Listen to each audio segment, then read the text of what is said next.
ఇక డీటెయిల్ చూస్తే ఇరాన్ అణు పరీక్షలపై అమెరికా ఇంటెలిజెన్స్ ఏజెన్సీ కీలక వ్యాఖ్యలు చేసింది. అమెరికా దాడులు కేవలం అణు పరీక్షలను ఆలస్యం చేశాయని నివేదిక విడుదల చేసింది. ఇరాన్ అణు పరీక్షల సామర్థ్యాన్ని దెబ్బతీయలేదని, మరోసారి ఇరాన్ అణు పరీక్షలు చేయొచ్చని అమెరికా ఏజెన్సీ అనుమానం వ్యక్తం చేసింది. పూర్తి నివేదిక వచ్చిన తర్వాత అంచనా వేస్తామని డిఐఏ ప్రకటించింది. ఇక దీనిపై మరిన్ని వివరాలు మా నేషనల్ బ్యూరో చీఫ్ కళా శ్రీనివాస్ అందిస్తారు. కళా శ్రీనివాస్.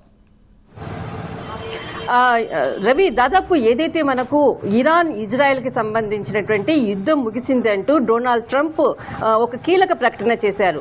దాని తర్వాత ఏదైతే ఇరాన్ పై విజయం సాధించామంటూ అటు అమెరికా తర్వాత ఇజ్రాయెల్ కి సంబంధించినటువంటి నెతన్యాహు చేసినటువంటి కీలకమైనటువంటి వ్యాఖ్యలు అనుకోవచ్చు. విజయం సాధించాం ఇరాన్ పై అన్నటువంటిది వ్యాఖ్యలు చేశారు.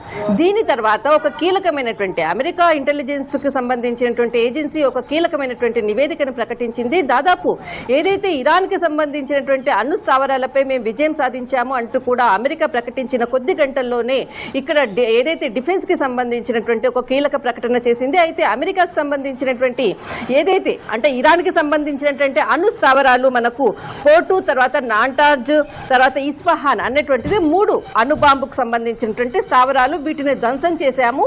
ఇక ఇరాన్ కోలుకోలేదు. అణు ఆయుధానికి సంబంధించినటువంటి ఏదైతే అణు బాంబుల తయారీకి మొత్తం పూర్తి అంటే అక్కడ ఉన్నటువంటి ఏదైతే స్థావరాలు ఉందో పూర్తిగా ధ్వంసమైందన్నటువంటిది ఒక ప్రకటన చేసిన అంటే గంటల్లోనే ఇక్కడ నివేదిక అంటే ఇంటెలిజెన్స్ కి సంబంధించినటువంటి అమెరికా ఇంటెలిజెన్స్ ఏజెన్సీ కీలక ప్రకటన మాత్రము ఏదైతే 3 స్థావరాలు కూడా ధ్వంసం కాలేదు.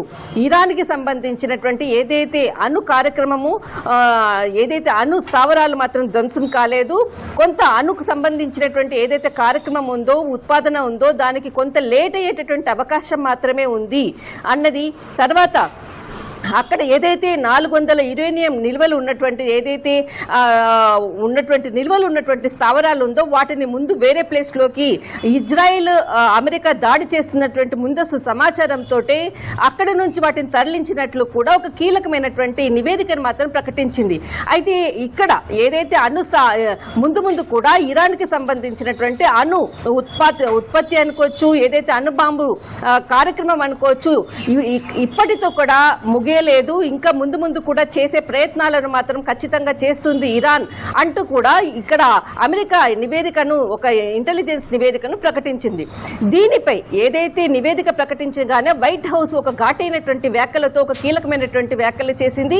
ఏదైతే ట్రంప్ ప్రకటించిన కొద్ది గంటల్లోనే ఈ నివేదిక వెల్లడించడంతో ఇక్కడ ట్రంప్ సంబంధించినటువంటిది అంటే ప్రెస్టీజ్ ని కించపరుస్తున్నట్లుగా ఒక ఘాటైన వ్యాఖ్యలు చేసింది.